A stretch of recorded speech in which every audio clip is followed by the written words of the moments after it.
वासुदेव जगतपति देहिमेतनियं कृष्ण त्वाम अहम शरणं गतः। ओम नमः शिवाय, ओम नमः शिवाय, ओम नमः शिवाय, ओम नमो भगवते वासुदेवाय। ओम देवकी सुत गोविंद वासुदेव जगतपति देहिमेतनियं कृष्ण त्वाम अहम शरणं गतः।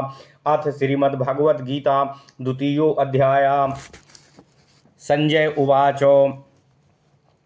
तं तथा कृपयाविष्टम् अश्रुपूर्णकुलेक्षणम् अभिसीदन्तमिदं वाक्यमुवाच मधुसूदनः। संजय बोले, हे महाराज, हे धृतराष्ट्र, इस समय इस तरह आंसू भरे कातर नेत्रों से युक्त होकर करुणा से घिरे हुए अर्जुन ने शोकातुर अर्जुन से भगवान मधुसूदन श्री कृष्ण जी यह कहने लगे। श्री भगवान उवाच। भगवान श्री कृष्ण कहते हैं, कुतस्त्वाकस्मलमिदं विस्मे समुपस्थितम् अनार्याजुष्टोमस्वर्ग्यां कीर्तिकरमर्जुनः। भगवान श्री कृष्ण कहते हैं, हे अर्जुन, तुझे यह श्रेष्ठ पुरुषों से असेवित स्वर्ग का विरोधी और अपकीर्ति कराने वाला मोहयुक्त विचार इस रण क्षेत्र में क्यों उत्पन्न हो रहा है। क्लैब्यम माह स्म गमः पार्थम नय तत्वाप्युपद्यते क्षुद्रम हृदय दौर्बल्यम त्यक्त्वोत्तिष्ठ परम तपः। हे पार्थ, कायरता अपने मन में मत लाओ, यह तुमको शोभा नहीं देती है। हे शत्रुतापन, हे अर्जुन, हृदय में क्षुद्र दुर्बलता को छोड़कर युद्ध के लिए खड़े हो जाओ और युद्ध करो। अर्जुन वाचो कथम भीष्ममहं संख्ये द्रोणं च मधुसूदन इषुभिः प्रतियोत्स्यामि पूजार्हा वरिसूदनः। अर्जुन ने कहा, हे मधुसूदन, इस रणभूमि में पितामह भीष्म और गुरु द्रोण के साथ मैं किस प्रकार से अपने बाणों को चलाऊंगा, मैं उनसे कैसे युद्ध करूंगा, क्योंकि हे अरिसूदन, हे श्री कृष्ण, वे दोनों ही मेरे लिए पूजा के पात्र हैं, श्रद्धेय हैं, पूजनीय हैं। गुरून् हत्वा हि महानुभावान् श्रेयो भोक्तुं भैक्ष्यं पीह लोके हत्वार्थकामास्तुं गुरुनिहैव भुञ्जीय भोगान् रुधिर प्रदिग्धानो।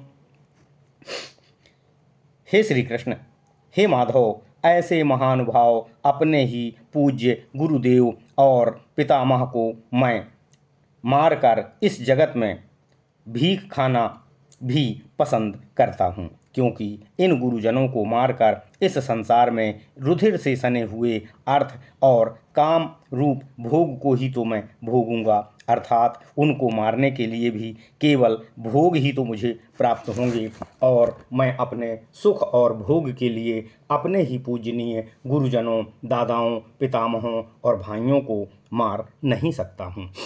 ना चैतद्विद्मा कातरन्नो गरीयो यद्वा जयेम यदि वा नो जयेयुः यानेव हत्वा ना जिजीविषामास्ते वस्थिता प्रमुखे धार्तराष्ट्राः।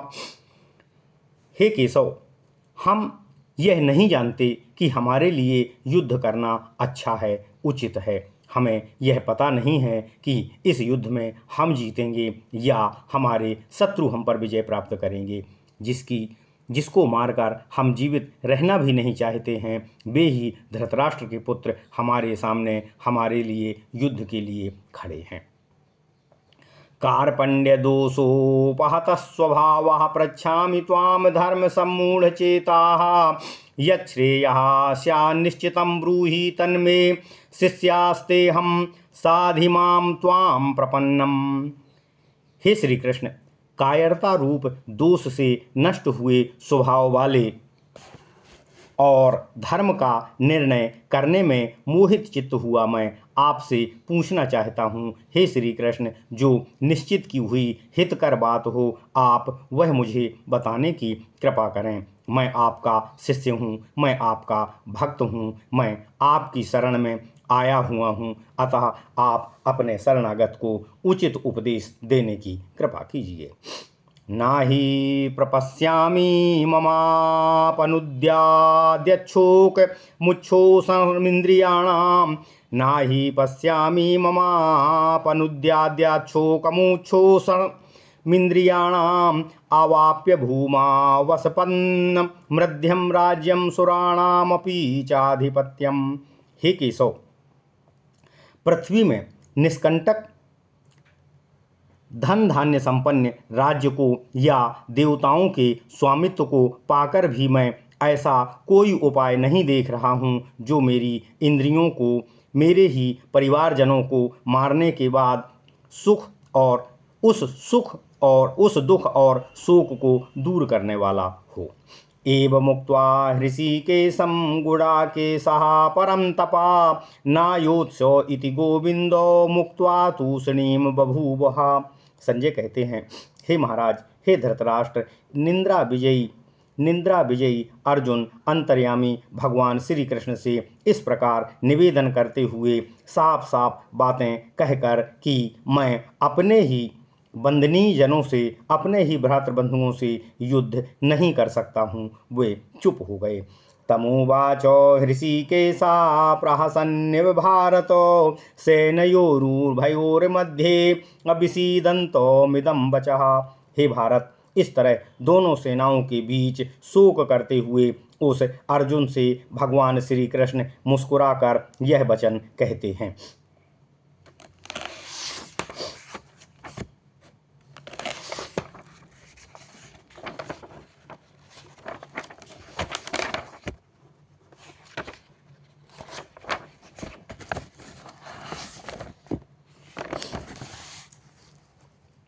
असोच्यान्वशोचस्त्वं प्रज्ञावादांश्च भाससे। असोच्यानन्वशोचस्त्वं प्रज्ञावादांश्च भाससे। गतासु न गतासूंश्च नानुशोचन्ति पंडिताः।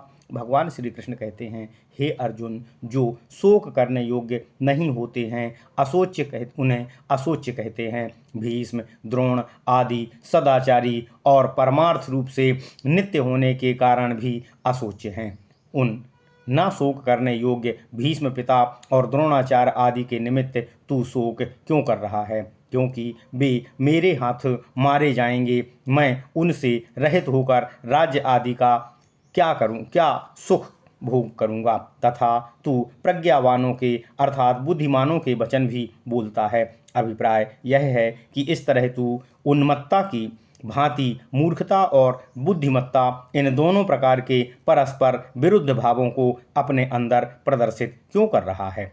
क्योंकि जिनके प्राण चले गए हैं, जो मर गए हैं, उनके लिए, और जिनके प्राण नहीं गए हैं, जो जीवित हैं, उनके लिए भी ज्ञानी, पंडित और आत्मज्ञानी लोग शोक नहीं करते। परंतु परमार्थ दृष्टि से नित्य और अशोचनीय भीष्म आदि श्रेष्ठ पुरुषों के लिए भी तू शोक कर रहा है। अतः यह तेरी मूर्खता को प्रदर्शित करता है। ये भीष्म आदि अशोच्य हैं, इसलिए तू इनके लिए सोच ना कर। ना त्वेवाहं जातु नासं न त्वं नेमे जनाधिपाः न चैव न भविष्यामः सर्वे वयमतः परम्। किसी काल में मैं नहीं था ऐसा नहीं है, किंतु अवश्य था। अर्थात भूतपूर्व शरीरों की उत्पत्ति और विनाश होते रहते हैं और सदा भी नवीन शरीर के रूप में उनकी उत्पत्ति भी होती रहती है। वैसे ही तू भी नहीं था, अवश्य था। ये राजागण नहीं थे, सो भी अवश्य ही थे।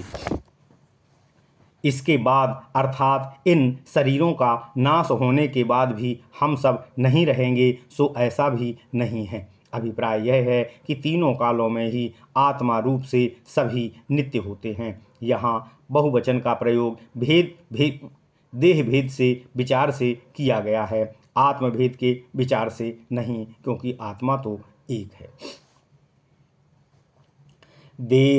देहिनोऽस्मिन्यथा देहे कौमारं यौवनं जरा तथा देहांतर प्राप्तिर्धीरस्तत्र न मुह्यति।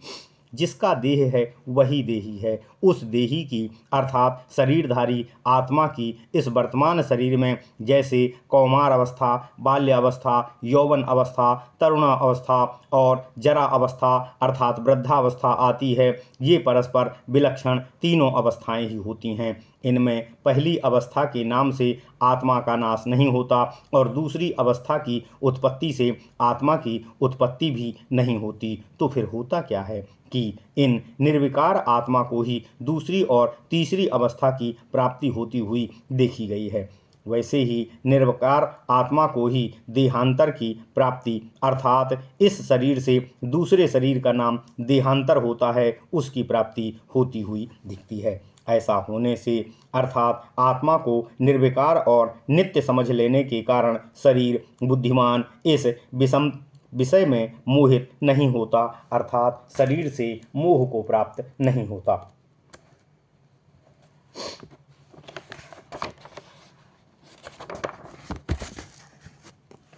मात्रा स्पर्शास्तु कौन्तेय शीतोष्ण सुख दुखदाः आगमापायिनो नित्यांस्तांस्तितिक्षस्व भारत। अर्थात मात्रा शब्द आदि विषयों को जिनसे जाना जाए ऐसे श्रोत्र आदि इंद्रियों के स्पर्श अर्थात शब्द आदि विषयों के साथ उनके संयोग, ये सब शीत उष्ण और सुख दुख देने वाले होते हैं अर्थात सर्दी गर्मी और सुख दुख आदि की प्राप्ति का बोध कराते हैं। अथवा जिनका स्पर्श किया जाता है वे स्पर्श अर्थात शब्द आदि विषय इस व्युत्पत्ति के अनुसार शब्द आदि विषय मात्रा और स्पर्श यानी श्रोत्रादि इंद्रियां और सप्तादि विषय से शीत उष्ण और का सुख दुख देने वाले होते हैं। शीत कभी सुख रूप होता है तो कभी शीत दुख रूप होता है। इसी तरह ग्रीष्म भी कभी अनिश्चित रूप से सुख तो कभी दुख का बोध कराती है, क्योंकि उनमें व्यभिचार अर्थात फेरफार नहीं होता, इसलिए सुख दुख से अलग अलग शीत और उष्ण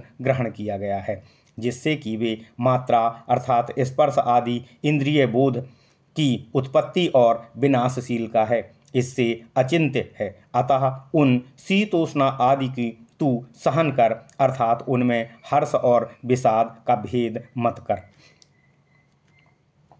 यम ही ना व्याथयन्ते ते पुरुषं पुरुषर्षभः सम दुख सुखम धीरम सोमृतत्वाय कल्पते।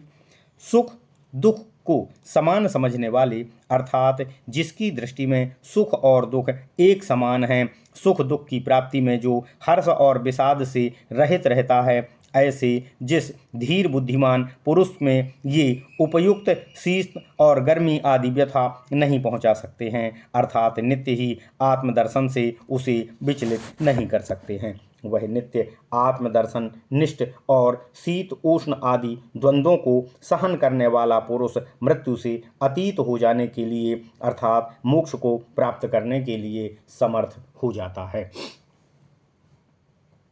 नासतो विद्यते भावो ना भावो विद्यते सतः उभयोरपि दृष्टोस्त्वयनुस्तात्वादर्शिभिः।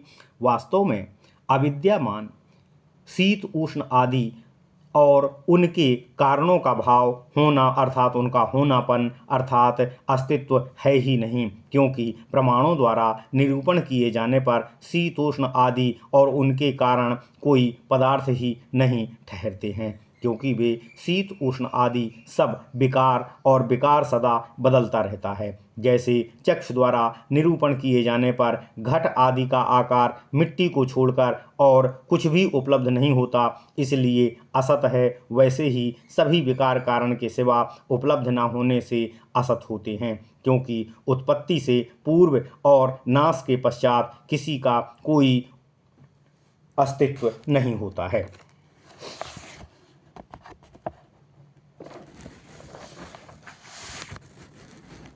अविनाशी तु तत्विद्धि येन सर्वमिदं ततं विनाशोऽमव्ययस्यास्य न कश्चित् कर्ममर्हति। अविनाशी तु तत्विद्धि येन सर्वमिदं ततं अविनाशामव्ययस्यास्य न कश्चित् कर्मस्तु कर्मसि न कश्चित् कर्म अविनाशी तु तद्विद्धि येन सर्वमिदं ततं विनाशोमव्ययस्यास्य न कश्चित् कर्तुमर्हसि। ओम नमः शिवाय। नष्ट न होना जिसका स्वभाव है वह अविनाशी होता है। तू शब्द असत से सत की विशेषता दिखाने के लिए उसकी अर्थात अविनाशी को जान, जिसको जिस सत शब्दवाच्य ब्रह्मा से यह आकाश रहित संपूर्ण विश्व आकाश से ही घटा आदि में सदृश्य व्याप्त है। इस अव्यय का अर्थात जिसका कभी व्यय नहीं होता है, जो घटता नहीं है, जो बढ़ता नहीं है, उसे ही अव्यय कहते हैं। उसका विनाश अर्थात उसका अभाव करने के लिए कोई भी समर्थ नहीं है, क्योंकि यह सत नामक ब्रह्म अव्यय रहित होने के कारण देह आदि की तरह अपने स्वरूप से नष्ट नहीं होता है। इसका कभी व्यय नहीं होता है, इसका कभी क्षरण नहीं होता है, तथा इसका कोई निजी पदार्थ नहीं होने के कारण निजी पदार्थों के नाम से भी इसका नाश नहीं होता है। जैसे देवदत्त अपने धन की हानि से हानि वाला होता है, ऐसे ब्रह्म नहीं होता है। इसलिए कहते हैं इस अविनाशी ब्रह्म का विनाश करने के लिए कोई भी समर्थ नहीं है। कोई भी अर्थात ईश्वर भी अपने आप का स्वयं नाश नहीं कर सकता है, क्योंकि आत्मा ही स्वयं ब्रह्म है और अपने आप में क्रिया का बोध का विरोध है। अंतवन्तो इमे देहा नित्यस्त्युक्ता शरीरिणः अनाशिनो प्रमेयस्य तस्माद्युध्यस्य भारत। जिनका अंत होता है, जिनका विनाश होता है, वे सब अंत वाले हैं। जैसे मृत तृष्णादि में रहने वाली जल विषयक सतबुद्धि प्रमाण द्वारा निरूपण किए जाने के बाद विच्छिन्न हो जाती है और वही उसका अंत है, वैसे ही सब शरीर अंतवान हैं तथा स्वप्न और माया के शरीर आदि की भांति ये भी सब शरीर अंत वाले हैं। इसलिए हे अर्जुन, इस अविनाशी, इस अप्रमेय शरीरधारी नित्य आत्मा के ये सब शरीर विवेकी पुरुषों द्वारा अंत वाले कहे गए हैं। इसका यही अभिप्राय है। नित्य और अविनाशी यह कहना पुनरुक्ति नहीं है, क्योंकि संसार में नित्यत्व के और नाश के दो दो भेद प्रसिद्ध हैं। जैसे शरीर जलकर भस्मीभूत हुआ, अदृश्य होकर भी नष्ट हो गया कहलाता है, और रोगादि से युक्त हुआ, विपरीत परिणाम को प्राप्त होकर विद्यमान रहता हुआ भी नष्ट हो गया कहलाता है। अतः इस अविनाशी और नित्य इन दो विशेषणों का यह अभिप्राय है कि इस आत्मा का दोनों प्रकार के ही नाश से कोई संबंध नहीं है। ऐसे नहीं कहा जा सकता है कि आत्मा का नित्यत्व भी पृथ्वी और भूतों के सदृश होता है, परंतु ऐसा नहीं होना चाहिए। इसलिए इसको अविनाशी और नित्य कहा जाता है। प्रत्यक्षादि प्रमाणों से जिसका स्वरूप निश्चित नहीं किया जा सके वह अप्रमेय होता है। ओम नमः शिवाय।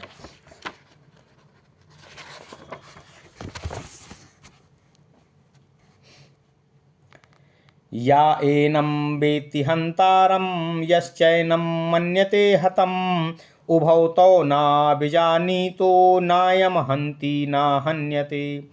जिसका वर्णन ऊपर से पहले से ही किया जा रहा है, इस आत्मा को जो मारने वाला समझता है अर्थात हनन क्रिया का कर्ता मानता है, और दूसरा जो कोई इस आत्मा को देह के नाश से मैं नष्ट हो गया ऐसा नष्ट हुआ मानता है अर्थात हनन क्रिया का कर्म करना मानता है, वे दोनों ही अहम प्रत्येक विषयभूत आत्मा को अविवेक के कारण नहीं जानते हैं। अभिप्राय यह है कि जो शरीर के मरने से आत्मा को मैं मारने वाला हूँ या मैं मारा गया हूँ इस प्रकार जानते हैं, वे दोनों ही आत्मस्वरूप से अनभिज्ञ हैं, क्योंकि यह आत्मा विकार रहित होने के कारण ना तो किसी को मारता है और ना ही किसी के द्वारा मारा जाता है, अर्थात ना तो हनन क्रिया का कर्ता होता है और ना ही इसका कोई कर्म होता है। ओम नमः शिवाय। ना जायते म्रियते वा कदाचिन्नायं भूत्वा भविता वा न भूयः अजो नित्यं शाश्वतोऽयं पुराणो न हन्यते हन्यमाने शरीरे। यह आत्मा उत्पन्न नहीं होता है, अर्थात उत्पत्ति रूप वस्तु विकार आत्मा में नहीं होता है, और यह मरता भी नहीं है। इस कदाचित शब्द सभी विकारों के प्रतिषेध के कारण संबंध रखता है, जैसे यह आत्मा न कभी जन्मता है और न ही कभी मरता है। इससे तो यह आत्मा उत्पन्न होकर अर्थात उत्पत्ति रूप विकार का अनुभव करके फिर अभाव को प्राप्त होने वाला नहीं है, इसलिए मरता नहीं है। क्योंकि जो उत्पन्न होकर फिर नहीं रहता वह मरता है, इस प्रकार लोक में कहा जाता है।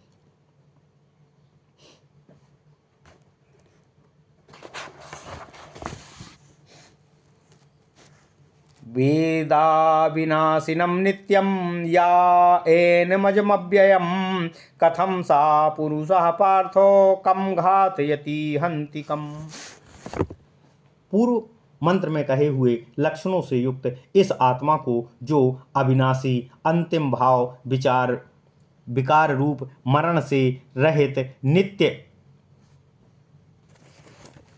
रोग आदि जनित दुर्बलता क्षीणता आदि विकारों से रहित अज अर्थात जन्म रहित और अव्यय अर्थात क्षय रहित विकार से रहित जानता है, वह आत्म तत्व का ज्ञाता अधिकारी पुरुष कैसे अर्थात किसको मारता है और कैसे अर्थात किसको मरवाता है, अर्थात वह कैसे तो हनन रूप क्रिया कर सकता है और कैसे किसी मारने वाले को नियुक्त कर सकता है। अभिप्राय यह है कि न कोई किसी को किसी प्रकार भी मारता है और न किसी को किसी प्रकार भी मरवाता है। इन दोनों बातों में किम और कथन शब्द अपेक्षा के बोधक हैं, क्योंकि प्रश्न में अर्थ में यहाँ इसका प्रयोग संभव नहीं है। निर्विकारता रूप हेतु का तात्पर्य सभी कार्यों का प्रतिषेध करने के समान है। इसमें इस प्रकार का अर्थ भगवान की यही इष्ट है कि आत्मवेत्ता किसी भी कर्म का करने वाला या करवाने वाला नहीं होता है। ओम नमः शिवाय। ओम नमः शिवाय।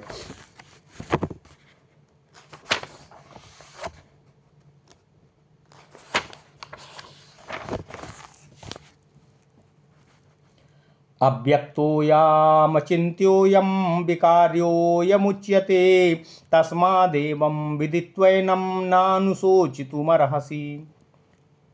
भगवान श्री कृष्ण कहते हैं, हे अर्जुन, यह आत्मा बुद्धि आदि सब कारणों का विषय नहीं होने के कारण व्यक्त नहीं होता है, जाना नहीं जा सकता है, इसलिए यह अव्यक्त है। इसलिए यह अचिंत्य है, क्योंकि जो पदार्थ इंद्रिय गोचर होता है वही चिंतन का विषय भी होता है। यह आत्मा इंद्रिय गोचर न होने से अचिंत्य है। यह आत्मा अविकारी है, अर्थात जैसे दही के जावन आदि से दूध विकारी हो जाता है, वैसे ही यह नहीं होता है। यह अव्यय रहित अर्थात निराकार होने के कारण भी आत्मा का अविक्रिय है, क्योंकि कोई भी अवयव रहित अर्थात निराकार पदार्थ विकारवान नहीं देखा गया है। अतः विकार रहित होने के कारण यह आत्मा अविकारी कहा जाता है। अथ चैनं नित्यजातं नित्यं वा मन्यसे मृतं तथापि त्वां महाबाहो नैवं शोचितुमर्हसि। भगवान श्री कृष्ण कहते हैं, हे अर्जुन, ये दोनों अव्यय औपचारिक स्वीकृति के बोधक हैं। यदि तू इस आत्मा को सदा जन्मने वाला अर्थात लोक प्रसिद्धि के अनुसार अनेक शरीरों की प्रत्येक उत्पत्ति के साथ साथ उत्पन्न हुआ माने तथा उसके प्रत्येक विनाश के साथ साथ सदा नष्ट हुआ माने तो भी अर्थात ऐसी नित्य जन्म से और नित्य मरने वाले आत्मा से निमित्त भी हो, हे महाबाहो, तुझे इस प्रकार शोक करना उचित नहीं है, क्योंकि जन्मने वाला मरण को और मरने वाला जन्म को यह दोनों ही स्थितियां होती रहती हैं और होंगी। जातस्य हि ध्रुवो मृत्युर्ध्रुवं जन्म मृतस्य च तस्मादपरिहार्येऽर्थे न त्वं शोचितुमर्हसि। जिसने जन्म लिया है, भगवान श्री कृष्ण कहते हैं, हे अर्जुन, जिसने जन्म लिया है उसका मरण निश्चित है, और जो मर गया है उसका जन्म भी निश्चित है। इसलिए यह जन्म मरण रूप भाव अपरिहार्य है, अर्थात किसी भी प्रकार इसका प्रतिकार नहीं किया जा सकता है। इस अपरिहार्य विषय के निमित्त तुझे शोक करना उचित प्रतीत नहीं होता है। अव्यक्तादीनि भूतानि व्यक्तमध्यानि भारत, अव्यक्तो निधनान्येव तत्र का परिदेवना। अव्यक्त यानी जो दिखता है, उपलब्ध न होना ही जिसका आदि है, ऐसे ये कार्य करण के संघात रूप पुत्र मित्र आदि समस्त भूत अव्यक्त आदि हैं, अर्थात जन्म से पहले ये सभी अदृश्य थे और उत्पन्न होकर मरण से पहल बीच में व्यक्त होते हैं, अर्थात कोई भी जीव उत्पत्ति से पहले निराकार होता है और मृत्यु के बाद भी निराकार हो जाता है। केवल उत्पन्न होने से लेकर मृत्यु पर्यंत तक वह व्यक्त अर्थात दृश्य होता है और पुनः मृत्यु के बाद अव्यक्त निधन हो जाता है। अदृश्य होना ही जिसका निधन यानी मरण है, उनको अव्यक्त निधन कहते हैं। अभिप्राय यह है कि मरने के बाद भी ये सब अदृश्य हो जाते हैं और जन्मों के पूर्व भी ये सभी अदृश्य रहते हैं। ऐसी ही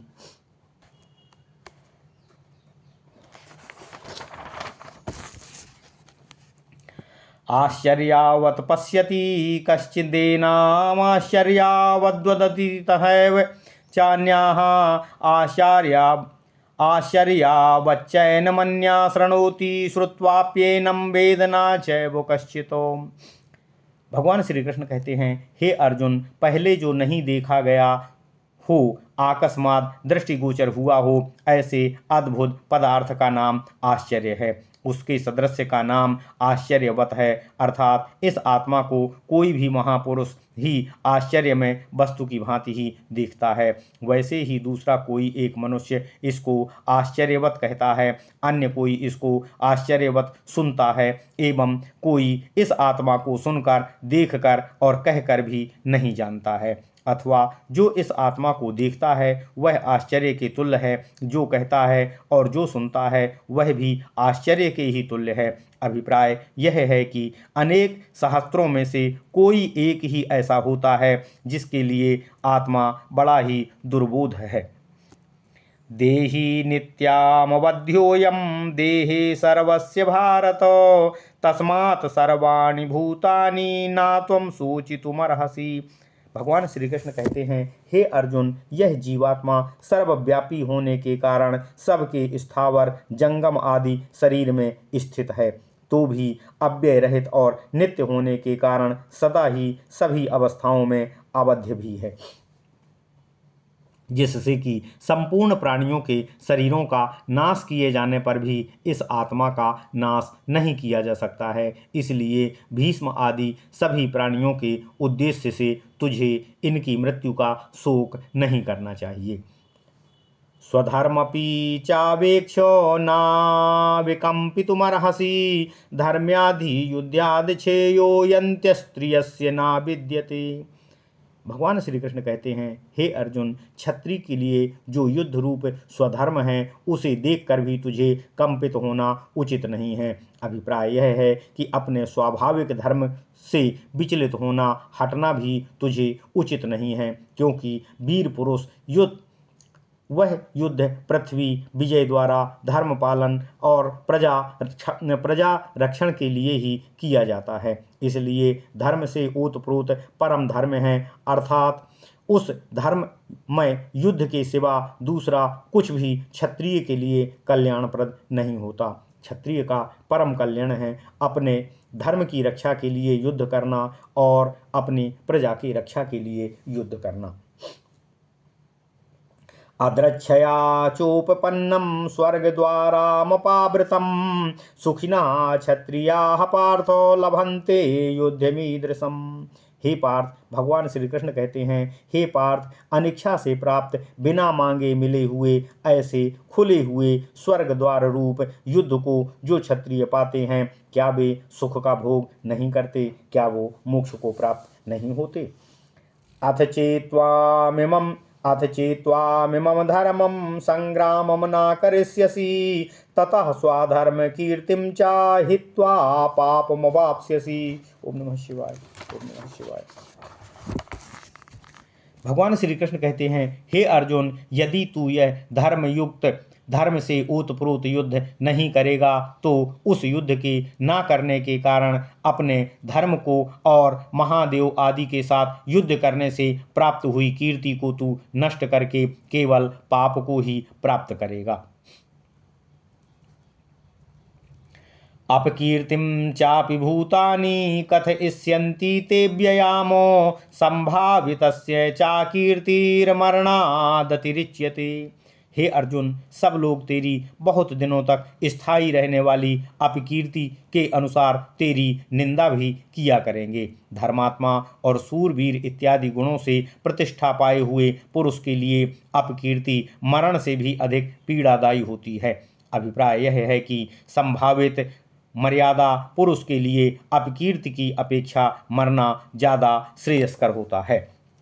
भयाद्राणादुपरतं मस्यन्ते त्वां महारथा भयद्रणादुपरतं मन्यस्ते त्वां महारथाः येषां चा त्वं बहुमतो भूत्वा यास्यसि लाघवम्। भगवान श्री कृष्ण कहते हैं, हे अर्जुन, जिन दुर्योधन आदि के मत में तू पहले बहुत बहुमत अर्थात बहुत गुणों से युक्त माना जाता था, अब लघुता को प्राप्त होगा।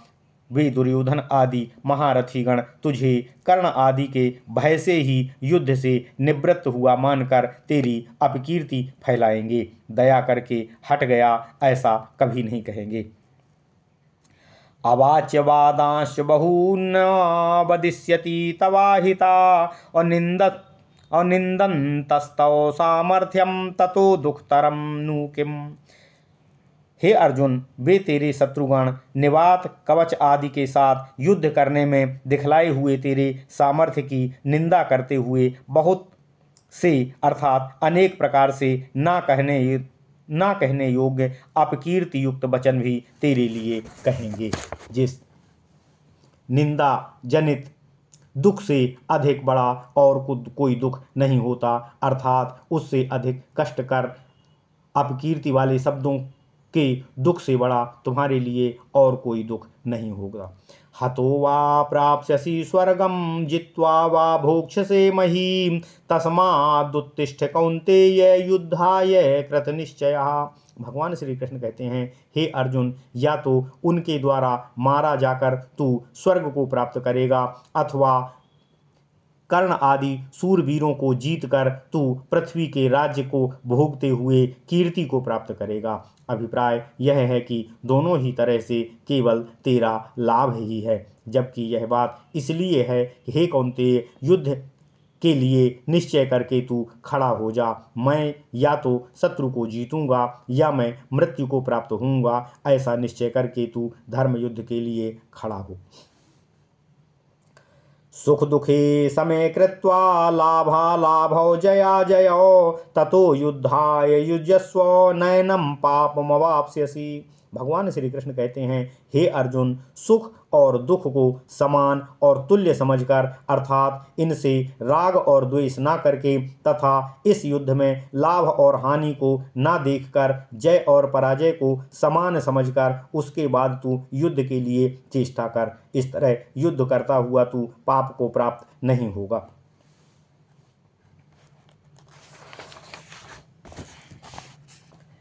एषा ते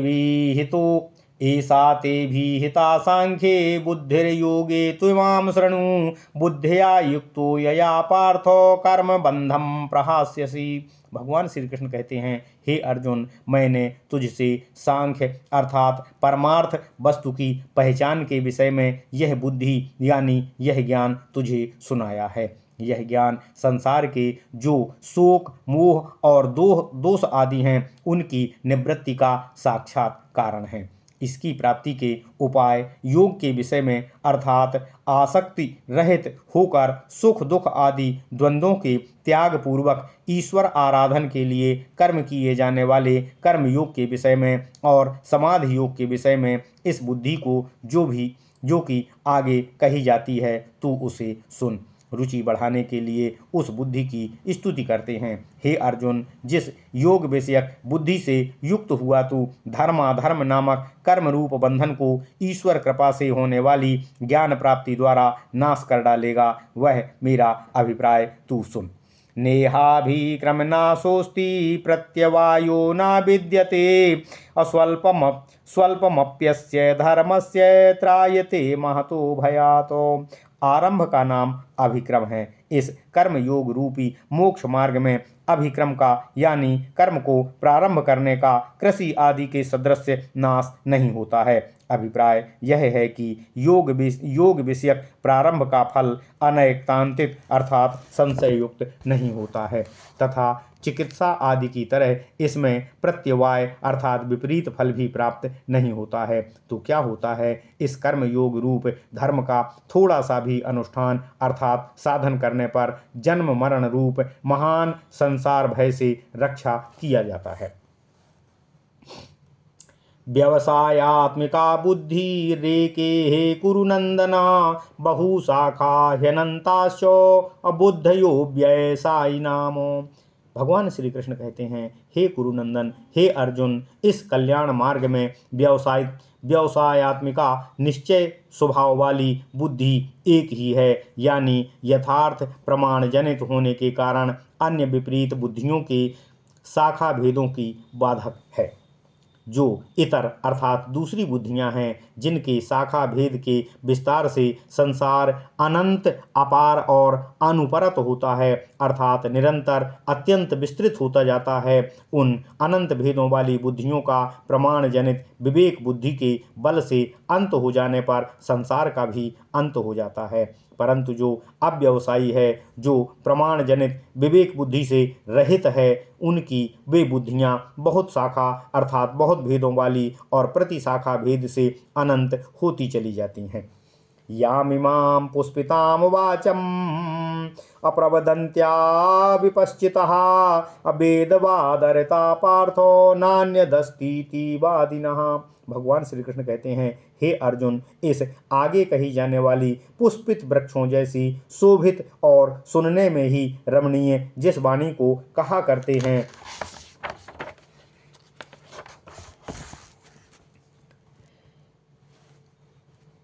अज्ञानी अर्थात अल्प बुद्धि वाले अविवेकी, जो कि बहुत ही अर्थवाद और फल साधनों को प्रकाशित करने वाले वेद वाक्यों से रत हैं, तथा हे पार्थ, जो ऐसे भी कहने वाले हैं कि स्वर्ग प्राप्ति आदि फल के साधन रूप कर्मों के अतिरिक्त अन्य कुछ भी नहीं है। कामात्मानः स्वर्गपरा जन्म कर्म फल प्रदामो क्रिया विशेष बहुलामो भोगैश्वर्य गतिम प्रति।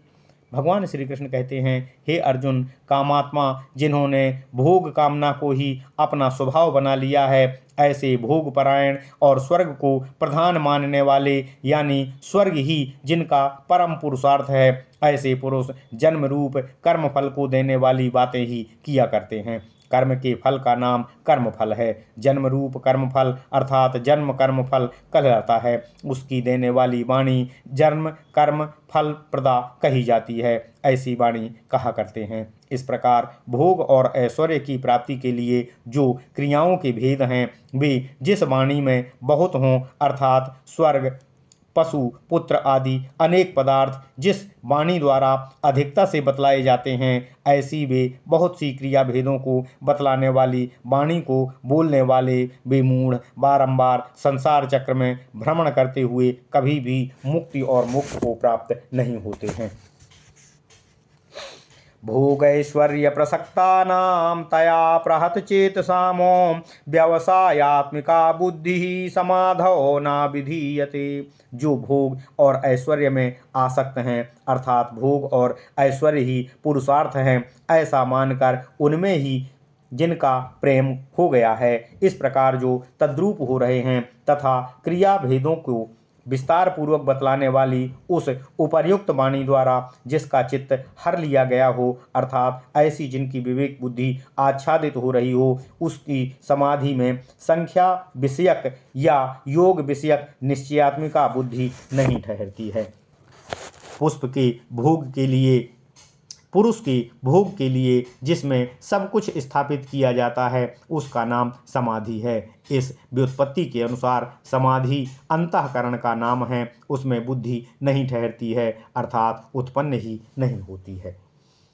त्रैगुण्य विषया वेदा निस्त्रैगुण्यो भवार्जुनो निर्द्वंद्वो नित्य सत्वस्थो निर्योग क्षेम आत्मवानो।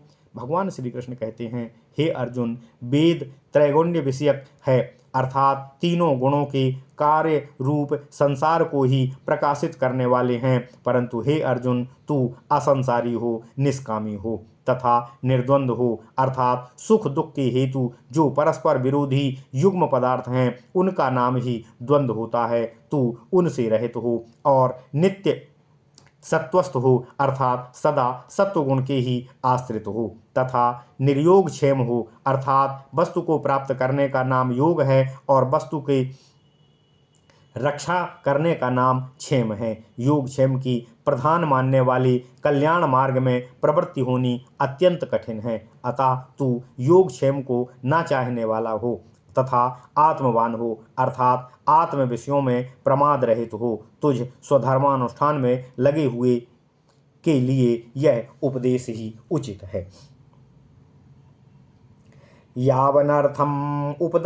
यावनर्था उदपाने सर्वतः संप्लुतोदके तावान सर्वेषु वेदेषु ब्राह्मणस्य विजानतः।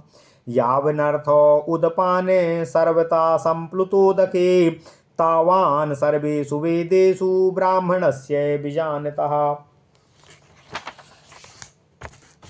भगवान श्री कृष्ण कहते हैं, हे अर्जुन, जैसे जगत में कूप, तालाब आदि अनेक छोटे छोटे जलाशयों में जितना स्नान पान आदि प्रयोजन सिद्ध होता है, वह सब प्रयोजन सब ओर से परिपूर्ण महान जलाशय में भी उतने ही परिमाण से सिद्ध हो जाता है, अर्थात उसमें इनका अंतर्भाव है। इसी तरह संपूर्ण वेदों में यानी वेदोक्त कर्मों में जो प्रयोजन सिद्ध होता है, अर्थात जो कुछ उन कर्मों का फल मिलता है, वह समस्त प्रयोजन परमार्थ तत्व को जानने वाले ब्राह्मण का यानी सन्यासी का जो सब ओर से परिपूर्ण महान जलाशयस्थानीय विज्ञान आनंद रूप का फल है, उसमें उतने ही परिमाण से अनायास ही सिद्ध हो जाता है, अर्थात उसमें उसका अंतर्भाव है।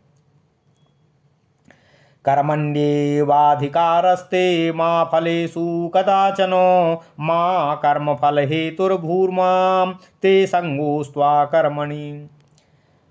भगवान श्री कृष्ण कहते हैं, हे अर्जुन, तेरा केवल कर्म करने पर ही अधिकार है, ज्ञान निष्ठा में नहीं। वहाँ कर्म मार्ग से कर्म करते हुए तेरा फल भी कभी अधिकार न हो, अर्थात तुझे किसी भी अवस्था में कर्म फल के परिमाण की इच्छा नहीं होनी चाहिए। यदि कर्मफल में तेरी तृष्णा हो गई, तू कर्मफल प्राप्ति का कारण होगा, अर्थात इस प्रकार कर्मफल प्राप्ति का तू कारण मत पर केवल कर्म को पूरी निष्ठा के साथ पूर्ण कर, क्योंकि जब मनुष्य कर्मफल की कामना से प्रेरित होकर कर्म में प्रवृत्त होता है, तब वह कर्मफल रूप पुनर्जन्म का हेतु बन ही जाता है। यदि कर्मफल की इच्छा न करें तो दुख रूप कर्म करने की क्या आवश्यकता है। इस प्रकार कर्म न करने में भी तेरी आसक्ति और प्रीति नहीं होनी चाहिए।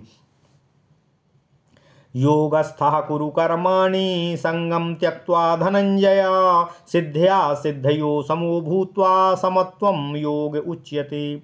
भगवान श्री कृष्ण कहते हैं, हे धनंजय, योग में स्थित होकर केवल ईश्वर के लिए तू कर्म कर, उसमें भी ईश्वर मुझ पर प्रसन्न हो, इस आशा रूप आसक्ति का भी त्याग कर। फल तृष्णा रहित पुरुष द्वारा कर्म किए जाने पर अंतःकरण की शुद्धि से उत्पन्न होने वाली ज्ञान प्राप्ति तो सिद्धि है, और उससे विपरीत ज्ञान प्राप्ति का न होना ही उस कर्म की असिद्धि है। ऐसी सिद्धि और असिद्धि में भी सम होकर अर्थात दोनों को तुल्य समझकर ही कर्तव्य कर्म का निर्वहन कर। वह कौन सा योग है जिसमें स्थित होकर कर्म करने के लिए कहा जाता है? यही जो सिद्धि और असिद्धि में समत्व है, इसी को योग कहते हैं।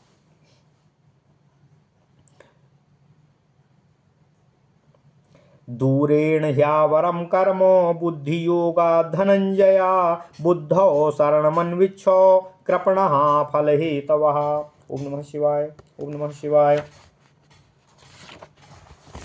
भगवान श्री कृष्ण कहते हैं, हे धनंजय, बुद्धि योग की अपेक्षा अर्थात समत्व बुद्धि से युक्त होकर किए जाने वाले कर्मों की अपेक्षा कर्मफल चाहने वाले सकामी पुरुषों द्वारा किए हुए कर्म जन्म मरण आदि के हेतु होने के कारण अत्यंत ही निकृष्ट होते हैं। इसलिए तू योग विषयक बुद्धि में या उसके परिपाक से उत्पन्न होने वाली सांख्य बुद्धि में शरण आश्रय अर्थात अभय प्राप्ति के हेतु को पाने की इच्छा करते हुए कर्म कर। अभिप्राय यह है कि परमार्थ ज्ञान की शरण में जा, क्योंकि फल तृष्णा से प्रेरित होकर सकाम कर्म करने वाले कृपण और दीन होते हैं। श्रुति में भी ऐसा कहा गया है। बुद्धि युक्तो जहाति हो उभे सुकृत दुष्कृते तस्माद्योगाय युञ्जस्व योगः कर्मसु कौशलम। भगवान श्री कृष्ण कहते हैं, हे अर्जुन, समत्व योग विषयक बुद्धि से युक्त हुआ मनुष्य अंतःकरण की शुद्धि और ज्ञान प्राप्ति के द्वारा सुकृत और दुकृत को पुण्य पाप दोनों को ही त्याग देता है। इसी लोक में कर्म बंधन से मुक्त हो जाता है। इसलिए तू समत्व बुद्धि रूप योग की प्राप्ति के लिए कर्म करते हुए यत्न कर, उसी की चेष्टा कर, क्योंकि योग ही तो कर्मों में कुशलता है। अर्थात स्वधर्म रूप कर्म में लगे हुए पुरुष का जो ईश्वर समर्पित बुद्धि से उत्पन्न हुआ सिद्धि असिद्धि विषयक समत्व भाव है, वही उसके कर्म की कुशलता है। यही इसमें कौशल है कि स्वभाव से ही बंधन करने वाले जो कर्म हैं वे भी समत्व बुद्धि के प्रभाव से अपने स्वभाव को छोड़ देते हैं। अतः तू समत्व बुद्धि से युक्त होकर ही अपने कर्तव्य कर्मों का आचरण कर। कर्मजं बुद्धियुक्ता ही फलं त्यक्त्वा मनीषिणः जन्म बंधो विनिर्मुक्ता पदम गच्छन्ति नामयम्। भगवान श्री कृष्ण कहते हैं, हे अर्जुन, कर्म से उत्पन्न होने वाली जो इष्ट निष्ठ देह प्राप्ति है वही कर्मज का फल कहलाता है। समत्व बुद्धि युक्त पुरुष उस कर्म फल को छोड़कर मनीषी अर्थात ज्ञानी होकर जीवित अवस्था में ही जन्म बंधन से निर्मुक्त होकर अपने जन्म नाम के बंधन से छूटकर विष्णु के मोक्ष नामक अनामय सर्वोपद्रव रहित परम पद को प्राप्त कर लेता है। अर्थात यूँ समझो, इस कर्म योग जनित सत्व बुद्धि से उत्पन्न हुई जो सर्वतः संप्लोदाय कस्थनीय परमार्थ ज्ञान रूप बुद्धि है वही दिखलाई देती है, क्योंकि यहाँ बुद्धि पुण्य पाप के नाश में साक्षात हेतु रूप से वर्णित है। ओम नमः शिवाय। यदा ते मोह कलिलम बुद्धिर्व्यतिरिष्यपि यदा ते मोह कलिलम बुद्धिर्व्यतिरिष्यति और तदा गंतासि निर्वेदम श्रोतव्यस्य श्रुतस्य च। भगवान श्री कृष्ण कहते हैं, हे अर्जुन, जब तेरी बुद्धि मोह कलिल को अर्थात जिसके द्वारा आत्मानत्व को विवेक विज्ञान को कलुषित करके अंतःकरण विषय को में प्रवृत्त किया जाता है, उस मोहात्मक अविवेक कालिमा को उल्लंघन कर जाएगी। अर्थात जब तेरी बुद्धि बिल्कुल शुद्ध हो जाएगी, उस समय तू सुनने योग्य से और सुने हुए से वैराग्य को प्राप्त हो जाएगा। अर्थात तब तेरे लिए सुनने योग्य और सुनाने योग्य ये सभी विषय निष्फल हो जाएंगे। ओम नमः शिवाय।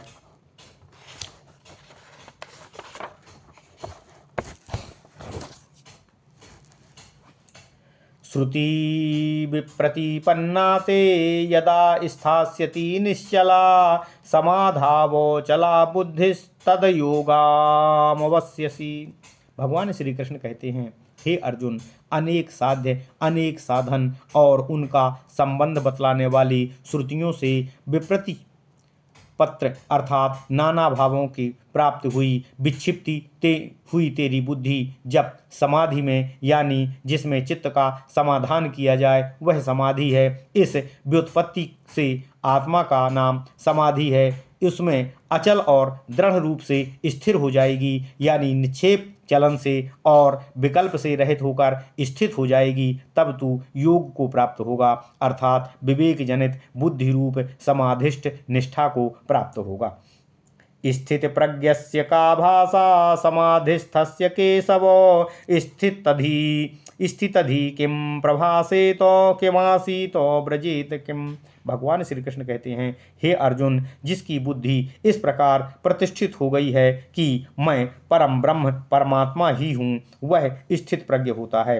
हे केशव, ऐसी समाधि में स्थित हुए स्थित प्रज्ञ पुरुष की क्या भाषा होती है, यानी वह अन्य पुरुषों द्वारा किस प्रकार और किन लक्षणों से भिन्न बतलाया जाता है तथा वह स्थित प्रज्ञ पुरुष स्वयं किस तरह बोलता है, कैसे बैठता है, कैसे चलता है, अर्थात उसका बैठना चलना बोलना किस तरह होता है।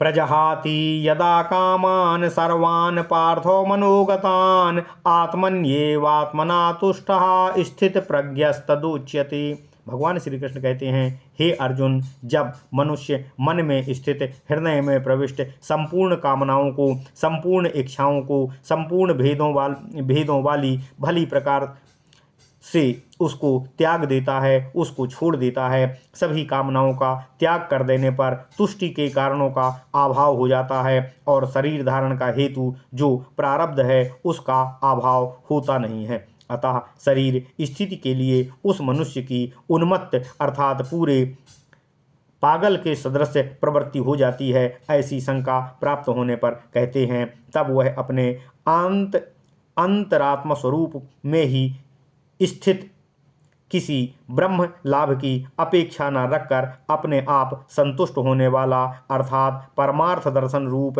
अमृत रस लाभ से तृप्त हो जाता है। अन्य सब अनात्म पदार्थों से आलम्बित बुद्धि वाला तृष्णा रहित पुरुष स्थित प्रज्ञ कहा जाता है अर्थात जिसकी आत्मा अनात्मा के विवेक से उत्पन्न हुई बुद्धि स्थित हो गई है, वह स्थित प्रज्ञ यानी ज्ञानी कहा जाता है। दुखेष्वानुद्विग्नमना सुखेषु विगतस्पृहा वीतराग भय क्रोधा स्थित धीर मुनि रुच्यते। भगवान श्री कृष्ण कहते हैं, हे अर्जुन, आध्यात्मिक आदि तीनों प्रकार के दुखों से प्राप्त होने में जिसका मन उद्विग्न नहीं होता अर्थात क्षुभित नहीं होता, दुखित नहीं होता, प्रभावित नहीं होता, उसे अनुद्विग्न मना कहते हैं। तथा सुखों की प्राप्ति से जिसकी स्पृहा तृष्णा नष्ट हो गई हो अर्थात ईंधन डालने से भी जैसे अग्नि बढ़ती है वैसे ही सुख के साथ साथ जिसकी लालसा नहीं बढ़ती वह विगत स्पृहा कहा जाता है। एवं आसक्ति भय और क्रोध जिसके नष्ट हो गए हों वह वीत राग भय क्रोध कहलाता है। ऐसे गुणों से युक्त जब कोई हो जाता है तब वह स्थित धी यानी स्थित प्रज्ञ और मुनि यानी कि सन्यासी कहा जाता है। यह सर्वत्रानभिस्नेहास्तत्प्राप्य शुभाशुभम और नाभिनंदन्ति न द्वेष्टि तस्य प्रज्ञा प्रतिष्ठिता। भगवान श्री कृष्ण कहते हैं, हे अर्जुन, जो मुनि सर्वत्र अर्थात शरीर जीवन आदि काल में भी स्नेह से रहित हो चुका है तथा उन शुभ या अशुभ को पाकर न प्रसन्न होता है और न ही द्वेष ही करता है अर्थात शुभ को पाकर जिसे प्रसन्नता ना हो, खुशी ना हो, सुख ना हो और अशुभ को पाकर जिसे द्वेष ना हो, क्रोध ना हो और निराशा ना हो, जो इस प्रकार हर्ष और विषाद से रहित हो चुका हो, उसकी विवेक जनित बुद्धि प्रतिष्ठित होती है। यदा संहरते चायम कूर्मोंगानीव सर्वसः इंद्रियाणि इंद्रियार्थेभ्यस्तस्य प्रज्ञा प्रतिष्ठिता। भगवान श्री कृष्ण कहते हैं, हे अर्जुन, जब वह ज्ञान निष्ठा में स्थित हुआ सन्यासी कछुए के अंगों की भांति अर्थात जैसे कछुआ भय के कारण सब ओर से अपने अंगों को संकुचित कर लेता है, उसी तरह संपूर्ण विषयों से जब सब ओर से इंद्रियों को खींच लेता है, भली भांति अपने अंतःकरण में रोक लेता है, तब उसकी बुद्धि प्रतिष्ठित होती है। इसका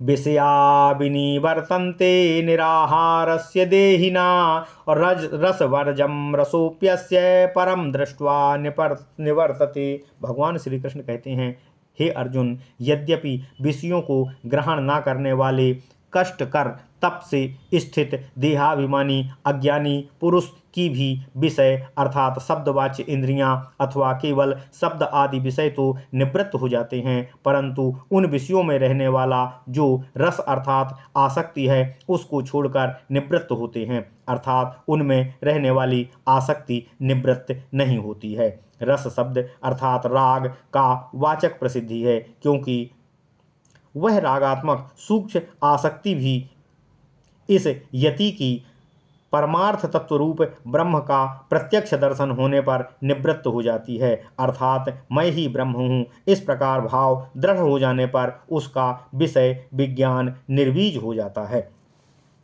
यततो ह्यपि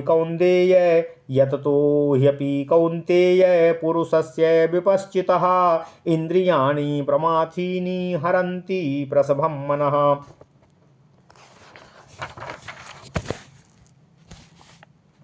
भगवान श्री कृष्ण कहते हैं, हे कौन्तेय, हे कुंती पुत्र अर्जुन, जिससे कि प्रयत्न करने वाले विचारशील बुद्धिमान पुरुष की भी प्रमथनशील इंद्रियां उस विषयाभिमुख हुए पुरुष को क्षुब्ध कर देती हैं, व्याकुल कर देती हैं, और व्याकुल करके उस केवल प्रकाश रूप को ही देखने वाले विद्वान के विवेक विज्ञान युक्त मन को भी बलात् विचलित कर देती हैं।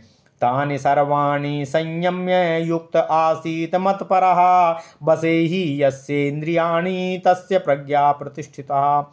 हे अर्जुन, तब उन सब इंद्रियों को रोक कर यानी अपने अंतःकरण के बस में कर कर और युक्त समाहित चित्त होकर मेरे परायण होकर मनुष्य को बैठना चाहिए, अर्थात सबका अंतरात्म रूप मैं वासुदेव श्री कृष्ण ही हूँ, जिसका सबसे पर हूँ, मैं ही मत पर है, वह जो सबसे पर हूँ, मैं ही सबसे पर हूँ, वह मत पर है, अर्थात मैं उस परमात्मा से भिन्न नहीं हूँ। इस प्रकार मुझसे अपने को अभिन्न मानने वाला होकर बैठना चाहिए, क्योंकि इस प्रकार बैठने वाले जिस यति की इंद्रियां अभ्यास बल से उसके बस में हो जाती हैं, वही प्रज्ञा प्रतिष्ठित व्यक्ति होता है। ध्यायतो विषयान् पुंसः संगस्तेषुपजायते संगात् संजायते कामा कामा क्रोधोऽभिजायते। ध्यायतो विषयान् पुंसः संगस्तेषुपजायते संगात संजायते कामा कामा क्रोधोऽभिजायते। भगवान श्री कृष्ण कहते हैं, हे अर्जुन, विषयों का ध्यान विषयों का चिंतन करने वाले पुरुष की अर्थात शब्द आदि विषयों के भेदों में बारंबार आलोचना करने वाले पुरुष की उन विषयों में आसक्ति अर्थात प्रीति उत्पन्न हो जाती है। आसक्ति से कामना अर्थात तृष्णा और चाहत की उत्पत्ति होती है। काम से अर्थात किसी भी कारणवश विच्छिन्न हुई इच्छा से क्रोध उत्पन्न होता है। क्रोधात् भवति सम्मोहा सम्मोहात् स्मृति विभ्रमः स्मृतिभ्रंशात् बुद्धिनाशो बुद्धिनाशात् प्रणश्यति। भगवान श्री कृष्ण कहते हैं, हे अर्जुन, काम में बाधा पड़ने से क्रोध की उत्पत्ति होती है, अर्थात कामना पूर्ति न होने से क्रोध उत्पन्न होता है। क्रोध से सम्मोह अर्थात कर्तव्य कर्म में क्या करना चाहिए और क्या नहीं करना चाहिए इसका अविवेक उत्पन्न होता है, क्योंकि क्रोधी मनुष्य मोहित होकर गुरु की अर्थात अपने बड़े की ही अनादर कर देता है, उसका भी आदर सम्मान नहीं करता। मोह से स्मृति का भ्रम होता है और अर्थात शास्त्र और आचार्य द्वारा सुने हुए उपदेश के संस्कारों में जो भी स्मृति उत्पन्न होती है उसके प्रकट होने का निमित्त प्राप्त होने पर भी वह प्रकट नहीं होता, अर्थात बुद्धि होने पर भी वह बुद्धि क्रियाशील नहीं हो पाती है। इस प्रकार स्मृति विभ्रम होने से बुद्धि का नाश होता है। इस तरह से मन में संशय उत्पन्न होने से बुद्धि का विवेक शांत हो जाता है, अंत हो जाता है। अंतःकरण में कार्य और अकार्य विषयक विवेचना और उसकी योग्यता समाप्त हो जाती है। इस तरह से बुद्धि का नाश कहा जाता है। बुद्धि का नाश होने से मनुष्य नष्ट हो जाता है, क्योंकि वह तब तक ही मनुष्य रहता है जब तक उसका अंतःकरण कार्य और अकार्य के विवेचन में समर्थ होता है। ऐसी योग्यता न रहने पर मनुष्य प्रायः नष्ट प्राय हो जाता है, मनुष्यता से हीन हो जाता है। अतः उस अंतःकरण की विवेक शक्ति रूपा बुद्धि का नाश होने से मनुष्य का नाश हो जाता है। राग द्वेषोभियुक्तैस्तु विषयानिन्द्रियैश्चरन् आत्मवश्यैर्विधेयात्मा प्रसादामधिगच्छति। भगवान श्री कृष्ण कहते हैं, हे अर्जुन, आसक्ति और द्वेष को राग द्वेष कहते हैं। इन दोनों को लेकर ही इंद्रियों की स्वाभाविक प्रवृत्ति हुआ करती है, परंतु जो मुमुक्षु होता है वह स्वाधीन अंतःकरण वाला, अर्थात जिसका अंतःकरण इच्छानुसार बस में है, ऐसा पुरुष राग द्वेष से रहित और अपने बस में की हुई श्रोत्रादि इंद्रियों द्वारा अनिवार्य विषयों को ग्रहण करता हुआ भी प्रसाद को प्राप्त होता है, अर्थात प्रसन्नता और स्वाध्याय को ही प्रसाद कहते हैं। इसी को प्राप्त होते हुए मोक्ष की ओर अग्रसर होता है। प्रासादे सर्वदुःखानां हानिरस्योपजायते प्रसन्नचेतसो ह्यासु बुद्धिः पर्यवतिष्ठते। भगवान श्री कृष्ण कहते हैं, हे अर्जुन, प्रसन्नता प्राप्त होने पर इस यति के आध्यात्मिक आदि तीनों प्रकार के समस्त दुखों का नाश हो जाता है, क्योंकि उस प्रसन्न चित्त वाले अर्थात स्वस्थ अंतःकरण वाले पुरुष की बुद्धि शीघ्र ही सब ओर से आकाश की भांति स्थिर हो जाती है, केवल आत्मरूप से ही निश्चल हो जाती है। इस वाक्य का अभिप्राय यह है कि इस प्रकार प्रसन्न चित्त और स्थिर बुद्धि वाले पुरुष को कृतकृत्यता मिलती है। इसलिए साधक पुरुष को चाहिए कि राग द्वेष से रहित हुई इंद्रियों द्वारा शास्त्र के अविरोधी अनिवार्य विषयों का सेवन करे। नास्ति बुद्धिर्युक्तस्य नाचायुक्तस्य भावना और नाचाभावयतः नास्ति बुद्धिर्युक्तस्य नाचायुक्तस्य भावना और नाचाभावयतः शांतिरशांतस्य कुतः सुखम। भगवान श्री कृष्ण कहते हैं, हे अर्जुन, अयुक्त पुरुष में अर्थात जिसका अंतःकरण समाहित नहीं है, ऐसे पुरुष में आत्मस्वरूप विषयक बुद्धि नहीं होती है, अर्थात नहीं रहती है। उस अयुक्त पुरुष में भावना अर्थात आत्मज्ञान में प्रगाढ़ प्रवेश अतिशय प्रीति भी नहीं होती है। तब भावना न करने को अर्थात आत्मज्ञान के साधन में प्रीतिपूर्वक संलग्न न होने वाले को शांति अर्थात उपसमता भी प्राप्त नहीं होती है। शांति रहित पुरुष को भला सुख कहाँ, क्योंकि विषय सेवन संबंधी तृष्णा से जो इंद्रियों का निवृत्त होना है वही सुख है। विषय संबंधी तृष्णा कदापि सुख नहीं है, वह तो दुख ही है। इंद्रियाणाम ही चरताम यन्मनोनुविधीयते इंद्रियाणाम ही चरिताम यन्मनोनुविधीयते तदस्य हरति प्रज्ञाम वायुर्नावविमांभसि। ओम नमः शिवाय। इंद्रियाणाम ही चरिता यन्मनोनुविधीयते तदस्य हरति प्रज्ञाम वायुर्नावमिवांभसि।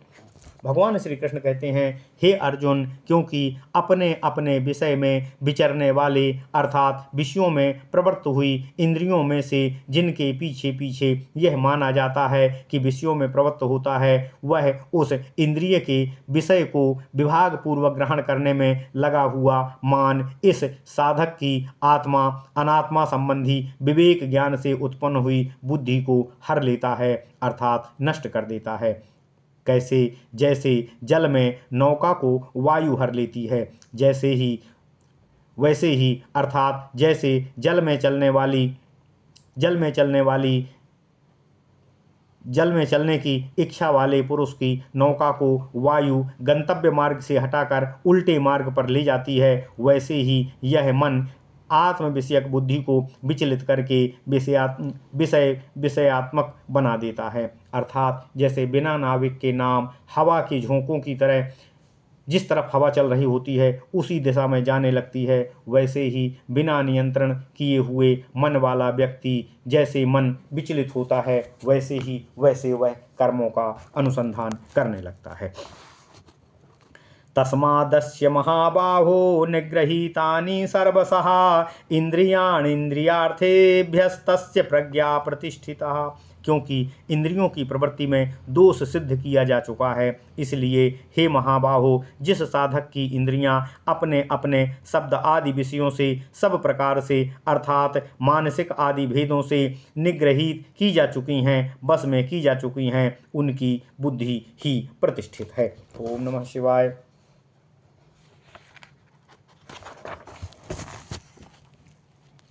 या निशा सर्वभूतानां तस्याम जागर्ति संयमी यस्याम जागृति भूतानि सा निशा पश्यतो मुने। ओम नमः शिवाय। भगवान श्री कृष्ण कहते हैं, हे अर्जुन, तामस स्वभाव के कारण सब पदार्थों का अविवेक कराने वाली रात्रि का नाम निशा है। सब भूतों की जो निशा अर्थात रात्रि है, वह निशा क्या है? परमार्थ तत्व जो कि स्थित प्रज्ञ का विषय है, ज्ञेय है। जैसे उल्लू आदि रजनीचरों के लिए दूसरों का दिन भी रात होती है, वैसे ही निशाचर स्थानीय जो संपूर्ण अज्ञानी मनुष्य है, जिनमें परमार्थ तत्व विषयक बुद्धि नहीं है, उन सब भूतों के लिए अज्ञात होने के कारण वह परमार्थ तत्व रात्रि की भांति ही होता है। उस परमार्थ तत्व रूप रात्रि में अज्ञान निद्रा से जागा हुआ संयमी अर्थात जितेंद्रिय मनुष्य कहलाता है। ग्राहक भेद रूप जिस अविद्या रात्रि में सोते हुए भी सब प्राणी जागते हैं, ऐसा कहा जाता है। अर्थात जिस रात्रि में सभी प्राणी सोते हुए स्वप्न देखने के सदृश्य जागते रहते हैं, वह सारा दृश्य अविद्या रूप होने के कारण परमार्थ तत्व को जानने वाले मुनि के लिए रात्रि के तुल्य होता है।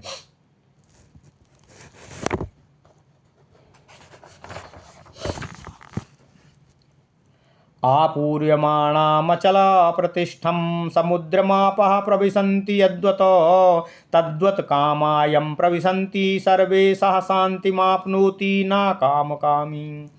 भगवान श्री कृष्ण कहते हैं, हे अर्जुन, जिस प्रकार जल से परिपूर्ण अचल प्रतिष्ठा वाले समुद्र में अर्थात अचल भाव से जिसकी प्रतिष्ठा और स्थिति है, ऐसे अपनी मर्यादा में स्थित समुद्र में सब ओर से गए हुए जल अर्थात उसमें किसी भी प्रकार का विकार उत्पन्न किए हुआ ही समाहित हो जाते हैं, विलीन हो जाते हैं। उसी प्रकार विषयों का संग होने पर भी जिस पुरुष में समस्त इच्छाएं समुद्र के जल की भांति विकारहीन हो गई हैं, अर्थात कोई भी विकार उत्पन्न नहीं करती हैं, सब ओर से प्रवेश कर जाती हैं, अर्थात जिसकी समस्त कामनाएं उसकी आत्मा में ही लीन हो जाती हैं, उसको अपने बस में नहीं कर सकती हैं। उस पुरुष को शांति अर्थात मोक्ष की प्राप्ति होती है। दूसरों को अर्थात भोगों की कामना करने वाले को मोक्ष की प्राप्ति नहीं होती। अभिप्राय यह है कि जिसको पाने के लिए इच्छा की जाती है, उन भोगों का नाम काम है। उनको पाने की इच्छा करना जिसका स्वभाव है, वह कामाकामी होता है और वह कभी शांति को प्राप्त नहीं होता। विहाय कामान्यः सर्वान् पुमांश्चरति निःस्पृहा निर्ममो निरहंकाराः सह शान्तिमधिगच्छति। भगवान श्री कृष्ण कहते हैं, हे अर्जुन, जो सन्यासी पुरुष संपूर्ण कामनाओं को और अपने संपूर्ण भोगों को अवशेषतः त्याग कर समस्त अर्थात केवल जीवन मात्र के निमित्त ही चेष्टा करने वाला होकर विचरता है, तथा जो स्पृहा से रहित हुआ अर्थात शरीर में जीवन मात्र से ही जिसकी लालसा है, ममता से रहित है, अर्थात शरीर जीवन मात्र के लिए आवश्यक पदार्थों के संग्रह भी वह मेरा है, ऐसे भाव से रहित है वह अहंकार से रहित अर्थात विद्युता आदि के संबंध से होने वाले आत्माभिमान से भी रहित हो जाता है। वह ऐसा स्थित प्रज्ञ ब्रह्मवेत्ता ज्ञानी संसार के सर्व दुखों की निवृत्ति रूप मोक्ष नामक परम शांति को प्राप्त होता है। ऐसा ब्राह्मी स्थिति पार्थो नैनां प्राप्य विमुह्यति स्थितस्यामंत कालेपि अब्रह्म निर्वाण मृच्छति। भगवान श्री कृष्ण कहते हैं, हे अर्जुन, यह उपर्युक्त अवस्था ब्राह्मी अर्थात ब्रह्म में होने वाली स्थिति का द्योतक है, अर्थात सर्व कर्मों का संन्यास करके केवल ब्रह्म रूप में स्थित हो जाता है। हे पार्थ, इस स्थिति को पाकर मनुष्य फिर मोहित नहीं होता है, अर्थात मोह को प्राप्त नहीं होता है। अंतकाल में अंत के वय में भी इस उपर्युक्त ब्राह्मी स्थिति में स्थित होकर मनुष्य ब्रह्म में लीनता रूप मोक्ष का लाभ प्राप्त करता है। फिर जो ब्रह्मचर्य आश्रम में ही संन्यास ग्रहण करके जीवन पर्यंत ब्रह्म में स्थित रहता है वह ब्रह्म निर्वाण को प्राप्त होता है। इसमें तो कहना ही क्या है। ओम नमः शिवाय। ओम नमो भगवते वासुदेवाय। ओम देवकी सुत गोविंद वासुदेव जगतपते देहि में तनियम कृष्ण त्वाम अहम शरणं गता। इति श्री महाभारते सप्तसहस्र्यां संहितायां वैयासिक्यां भीष्म पर्वाणि श्रीमद्भागवद्गीतासु उपनिषत्सु ब्रह्म विद्यायां योगशास्त्रे श्रीकृष्ण अर्जुन संवादे नाम सांख्य योगो नाम द्वितीयो अध्यायः। ओम नमः शिवाय। ओम नमः शिवाय। ओम नमः शिवाय। ओम नमो भगवते वासुदेवाय। ओम देवकी सुत गोविंद वासुदेव जगतपते देहि में तनियम कृष्ण त्वाम अहम शरणं गतः।